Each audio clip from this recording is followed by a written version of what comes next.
Ayushi was a CLAT 2024 aspirant from Jaipur. She took a drop for CLAT preparation. I first met Ayushi in a one-to-one strategy building session, which you can get as well. But getting back to her, Ayushi was sad. Ayushi was angry.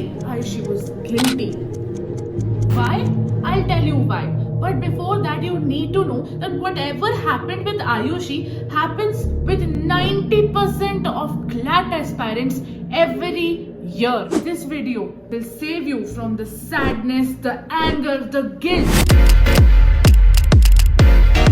Now listen to her story. A leading CLAT coaching visited Ayushi's school and told her that CLAT is a good option and she should choose it.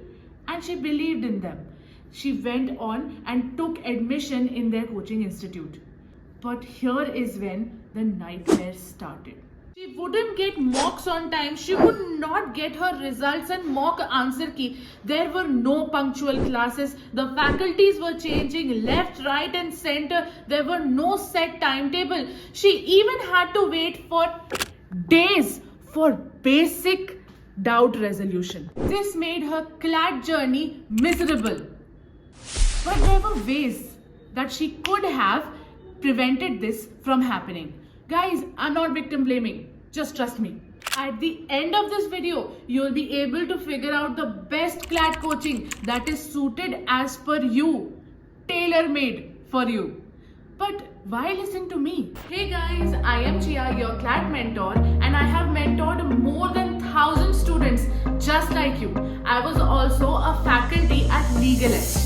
I have divided this video in 4 parts. Part 1 is available options, where we discuss about CLAT coaching options available for you in your city. Part 2, how to judge, where I tell you about the parameters of judgment for each coaching class. Part 3, traps, where I tell you how they trap you in their scam. And part 4, problems, where I tell you about the problems you might face. So mainly, 3 coachings that are very popular in this game are Career Launcher, Legal Edge and Law Prep Tutorial. बाकी Unacademy तो है ही. अच्छा, Ayushi was enrolled in one of these. There are pros and cons to all 3 of these, but the quality varies from city to city center of these coachings. So I found this NPS of Legal Edge, which is uploaded on Legal Edge Jabalpur's Telegram page, and you can find it too. Even here, you can see NPS of almost all centers of Legal Edge from December 2022. Now, what is NPS? NPS is Net Performance Score. Now, this tells you how much a customer is satisfied from a particular brand. You can also check Apple's NPS before you buy your iPhone 15. Guys, other than these big sharks, you should also go for local CLAT coachings. Let me tell you, city-wise. Vidhya for Indore, CLAT Prep Jaipur, CLAT Possible Lucknow and UP, Abhyas Hyderabad and Bullseye Nagpur. Now, तुम ये सोच रहे होगे कि मेरी city का तो बताया नहीं, तो तुम मुझे नहीं बताओगे कि तुम किस सिटी में रहते हो, तो मैं तुम्हें कैसे बताऊंगी? जल्दी से बताओ this QR and I will tell you which is the best course of action for you. How to judge. So basically there are very easy parameters. पहला तो तुम्हें पता है, it's study material and mocks. So study material सारी ही coachings का almost similar होता है. Practice questions होते हैं, लीगल के बेसिक्स, इंग्लिश के बेसिक्स दिए होते हैं, वोकैबुलरी, ग्रामर एटसेट्रा दिया होता है, बस दैट्स इट. बट मॉक्स बहुत ज्यादा वेरी करते हैं. हम लीगल एज, CL और लॉ प्रेप ट्यूटोरियल के हिसाब से समझ लेते हैं कि मॉक कैसे डिफर होता है. तो लीगल एज के मॉक्स जो होते हैं वो काफी डिफिकल्ट होते हैं. वो मॉडरेट टू डिफिकल्ट ही मॉक्स बनाते हैं. बहुत कम होता है ऐसा कि वो इजी मॉक्स बनाए. Next is career launcher. तो करियर लॉन्चर के मॉक्स इजी होते हैं, जैसे 2024 का पेपर था. एंड LPT के मॉक्स मुझे पर्सनली उतने ज्यादा पसंद नहीं है, but obviously it's your own choice. Second is you need to look for students who you know that are enrolled in the coachings that you are visiting. अब उनसे ही तो तुम्हें सही फीडबैक मिलेगा ना उस कोचिंग का. Next is faculty. फैकल्टी की क्वालिटी चेक करने वाले तुम कोई नहीं होते, सब फैकल्टीज अच्छी होती हैं. तुम्हें क्या चेक करना है इज दैट तुम्हारी ट्यूनिंग फैकल्टीज के साथ बैठ रही है कि नहीं? क्या तुम्हें उनसे डाउट्स पूछने में झिझक होगी? क्या तुम उनके साथ कंफर्टेबल हो? क्या फैकल्टीज बहुत जल्दी जल्दी चेंज होते हैं? अब बात कर लेते हैं क्लासरूम कैपेसिटी की। यहाँ पे भी मैंने बोला था जजमेंट पैरामीटर है, मतलब जजमेंट तुम्हारी होगी। मैं तुम्हें सही और गलत नहीं बताने आई हूँ, मैं तुम्हें बताने आई हूँ कि तुम्हारा जजमेंट किस चीज पे बेस्ड होना चाहिए।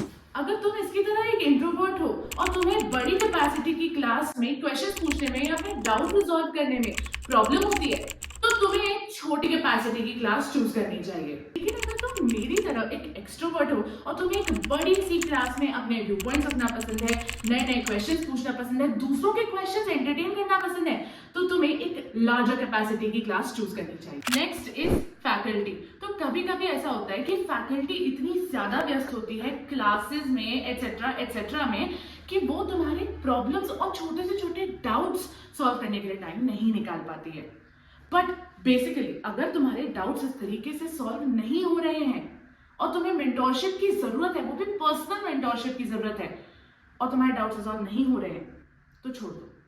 Part 3 trap. Now I am going to tell you कि जब आप एक क्लैट कोचिंग में कदम रखते हैं तो आपका फर्स्ट इंटरेक्शन होता है एक क्लैट काउंसलर से, एंड वो आपको बताते हैं कि उस कोचिंग का क्या प्रोज है और क्या प्रोज है और क्या प्रोज है, क्योंकि वहां तो सब कुछ हरा हरा होता है। तो उससे कैसे बचना है, क्या क्वेश्चन पूछने हैं कि आपको सच्चाई पता चले। फर्स्ट उनसे पूछो मेरे स्कूल के किसी स्टूडेंट का रिजल्ट बताओ।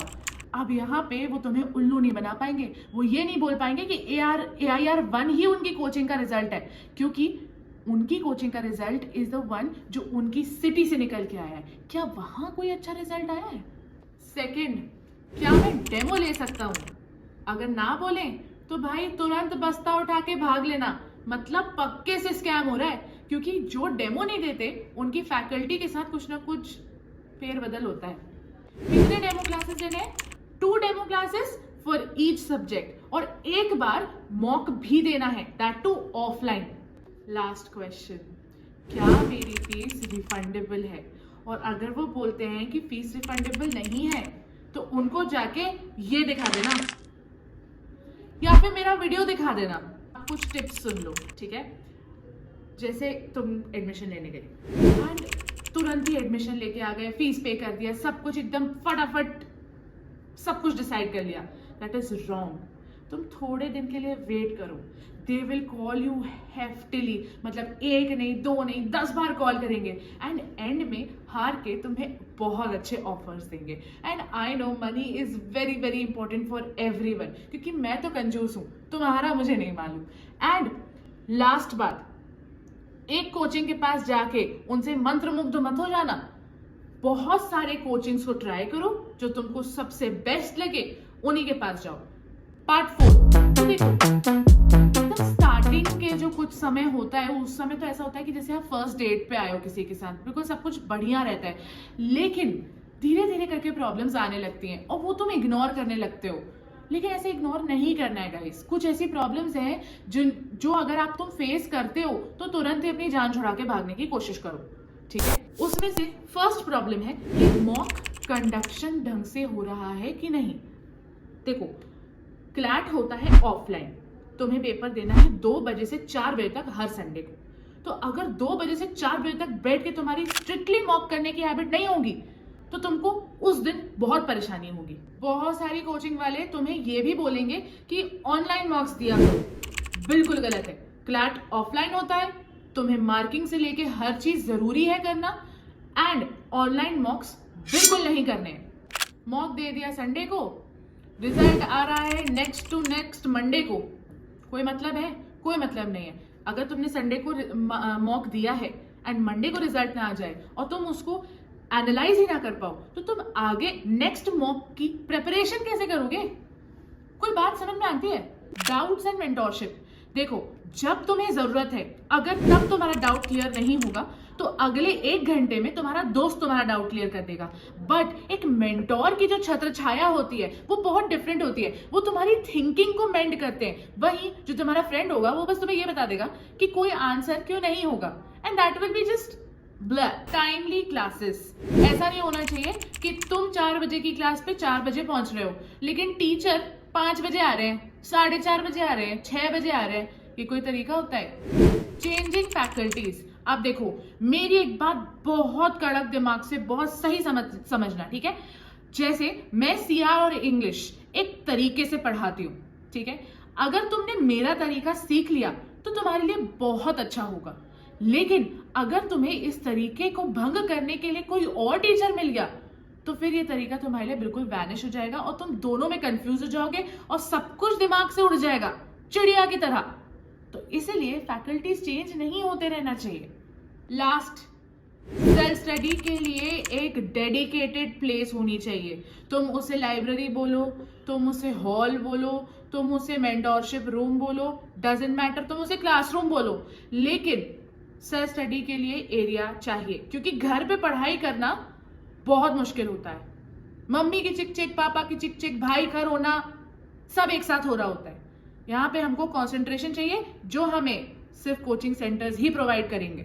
देखो, वैसे तो तुम सेल्फ स्टडी से भी क्रैक कर सकते हो, बिलीव मी। मतलब मैंने बहुत सारे बच्चों को देखा है, मैंने बहुत सारे बच्चों को मेंटोर किया है जिन्होंने बिना कोचिंग करे भी क्लैट क्रैक किया है, एंड दैट टू रिसेंटली। तो इतना डरो मत, इतना परेशान मत हो। एंड ऑब्वियसली एक नेक्स्ट वीडियो मैं ला सकती हूँ जिसमें मैं बताऊंगी कि बिना कोचिंग के क्लैट क्रैक कैसे किया जाता है, because we are going to crack CLAT together, because I promise.